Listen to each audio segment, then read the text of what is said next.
नमस्कार दोस्तों। आज हम बात करेंगे एक ऐसी बात के बारे में जो शायद हर किसी के दिल में कभी न कभी उठती है। बचपन से लेकर आज तक हम सुनते आए हैं कि भगवान हैं, वही संसार को चला रहे हैं, वही हर इंसान को अच्छे बुरे कर्मों का फल देते हैं। उनकी ही इच्छा से प्रकृति अपना काम कर रही है। लेकिन फिर भी कहीं न कहीं, कभी न कभी यह सवाल दिल में आता है, अगर भगवान हैं और हर कर्म का फल देते हैं तो इस दुनिया में कई बुरे लोग अच्छी जिंदगी जी रहे हैं और बहुत से अच्छे लोग दुख में जी रहे हैं। इस वजह से हमारा विश्वास कभी कभी डगमगा जाता है। हम मंदिर जाते हैं, घर में पूजा पाठ करते हैं, व्रत रखते हैं, तीर्थ यात्रा करते हैं, लेकिन फिर भी दिल में कहीं न कहीं यह बात आती है, वह कहाँ है? मैं कौन हूँ? मेरा इस संसार में क्या काम है? मेरा इस शरीर और संसार से क्या संबंध है? ऐसी जिज्ञासा तो हर किसी को कभी न कभी होती ही है। यही विवेक है। अगर हम इस विवेक को पकड़ लें और इसका गहराई से मंथन करें तो किसी न किसी निष्कर्ष पर जरूर पहुंचेंगे। लेकिन आज के समाज में इन सवालों का जवाब मिलना मुश्किल हो जाता है और जिज्ञासा धीरे धीरे शांत हो जाती है। बहुत कम लोग इस जिज्ञासा को पकड़कर रख पाते हैं। और अगर किसी को सच्चा गुरु, ब्रह्मा ज्ञानी या धर्मात्मा मिल जाए और वह उसकी बातों को बिना संदेह के स्वीकार कर ले तो उसे पक्का ज्ञान मिल सकता है। लेकिन हम सब एक सामाजिक ढांचे में फंसे हुए हैं। एक पुरानी कहानी याद आती है, हाथी को कैसे पकड़ा जाता था। लोग जहां हाथी आता था वहां गहरा गड्ढा खोद देते थे, ऊपर पत्ते और टहनियां डालकर ऐसा कर देते कि हाथी को पता न चले, और ऊपर एक हथिनी की तस्वीर लगा देते थे। हाथी कामातुर होकर उस तस्वीर की ओर बढ़ता और गड्ढे में गिर जाता। लोग उसे पकड़ लेते और अपने ठिकाने पर ले आते। फिर उसके पैर में मोटी लोहे की जंजीर बांध देते। हाथी महीनों तक कोशिश करता, पैर जख्मी हो जाते, लेकिन जंजीर नहीं टूटती। अंत में वह हार मान लेता और जंजीर से छूटने की कोशिश दिल से हटा देता। जब लोग देखते कि हाथी कोशिश करना बंद कर चुका है तो उसके पैर में पतली रस्सी बांध देते जिसे वह आसानी से तोड़ सकता था। लेकिन अब वह कोशिश नहीं करता क्योंकि जंजीर उसके पैर में नहीं, उसके दिमाग में बंध चुकी होती है। हमारा भी यही हाल है।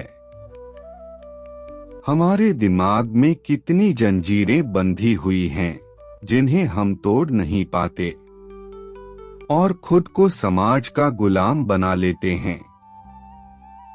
लेकिन यह मतलब नहीं कि हम समाज से भाग जाएं या बगावत कर दें। इस कहानी का उद्देश्य यह नहीं कि आप संसार से दूर भागें, बल्कि यह है कि आप इस संसार में रहें, रिश्ते निभाएं, लेकिन इतने आसक्त न हो जाएं कि उनकी गुलामी करने लगें। अगर छूटने की लगन पक्की हो और जिज्ञासा को शांत न होने दें तो एक दिन आप ब्रह्मा ज्ञान तक पहुंच सकते हैं। क्योंकि मनुष्य जन्म का यही उद्देश्य है।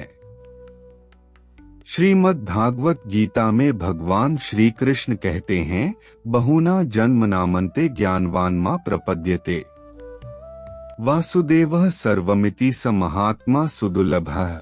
यानी जो इंसान अपने अंतिम जन्म में यह जान जाता है कि वासुदेव ही सब कुछ है, वह महात्मा बहुत ही दुर्लभ है। मनुष्य जन्म को आखिरी जन्म क्यों कहा गया है? क्योंकि इस जन्म में विवेक होता है जो अन्य योनियों में नहीं होता। इस विवेक से ही परमात्मा की प्राप्ति संभव है।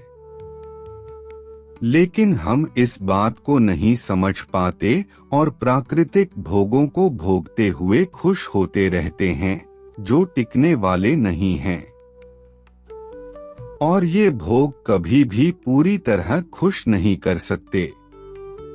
एक छोटा बच्चा पहले अपनी माँ को चाहता है, फिर खिलौने, फिर दोस्त, फिर साइकिल, फिर मोटरसाइकिल, फिर कार, फिर और बड़ी कार, मौज-मस्ती, नशे, रिश्ते, व्यापार, नौकरी, सम्मान, घर। इच्छाओं का कोई अंत नहीं आता। जितने भोग मिलते जाते हैं, इच्छाएं उतनी ही बढ़ती जाती हैं। जैसे आग में घी डालते जाए, आग बढ़ती जाती है। इसी तरह इच्छाओं का गुलाम बन जाता है, सामाजिक बंधनों में फंसता चला जाता है। इतनी बेड़ियां पड़ जाती हैं कि छूटती ही नहीं।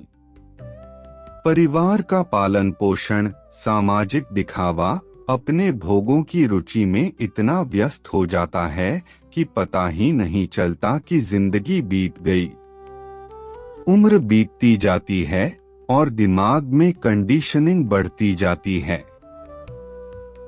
यह बात भी नहीं आती कि मैं समाज और परिवार का गुलाम बन गया हूँ और मुझे छूटना है। मृत्यु करीब आती जाती है, डर बढ़ता जाता है, शरीर और इंद्रियां साथ नहीं देती। संसार तभी तक साथ देता है जब तक हमारा शरीर स्वस्थ है और हम इसकी सेवा कर सकते हैं, वरना कोई नहीं है। जैसे कोई व्यक्ति कई सालों से बीमार है, घर वाले परेशान हो जाते हैं। वह मर जाता है तो सब कहते हैं छूट गया, बहुत कष्ट में था। असल में वह इतना कष्ट में नहीं था जितना घर वाले थे।